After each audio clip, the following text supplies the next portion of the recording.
So welcome back to another video lecture. This one is by Erika, Hannah Chu, and Nicole Cohen. We're going to be talking about the musicals and plays during the Great Depression, sometimes specifically Broadway, and our thesis statement is that these musicals and plays during the Great Depression lifted people's spirits and provided a positive distraction during the hard times of the Great Depression. One of the theater greats that is going to be on our presentation is named Florence Ziegfeld. Florence Ziegfeld made a movie called Ziegfeld Follies. This movie was made before colored movies. Florence has also made a new standard and set a new bar and expectation for all the movies to come after it.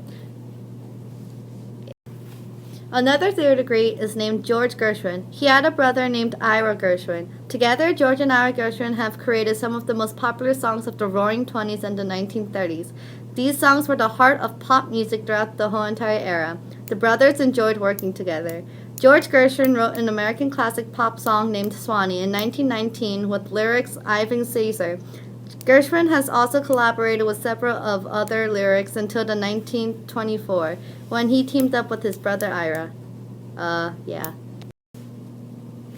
This was a time in our nation's history that displayed enormous problems to the American people.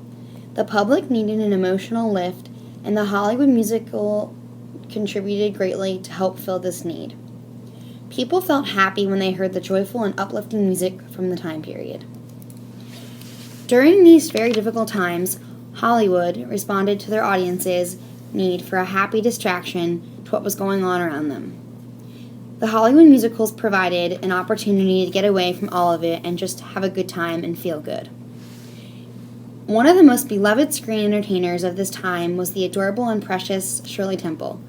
Shirley starred in many musicals during the 1930s Depression era, and the mere sight of her smiling face on the movie screen would uplift the spirit of film audiences across the country.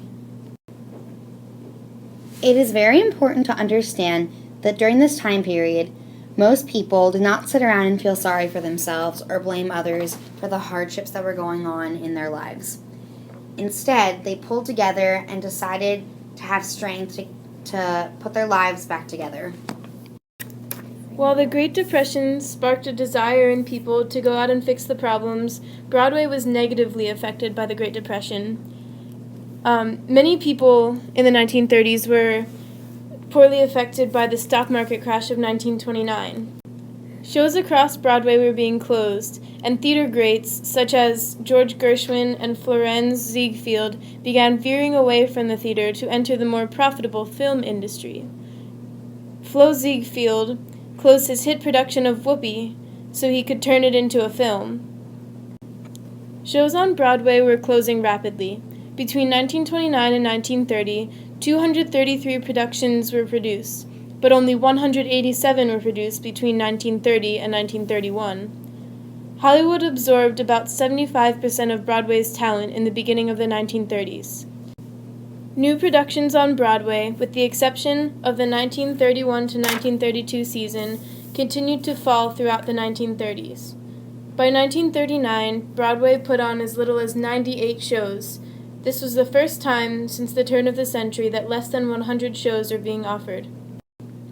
In conclusion, people were inspired to go out and fix the problems during the Great Depression, but in terms of the musicals and plays, Broadway was hit hard, and it was hard to recover after the Great Depression. But Broadway today is very successful, and the shows on Broadway are very profitable and expensive.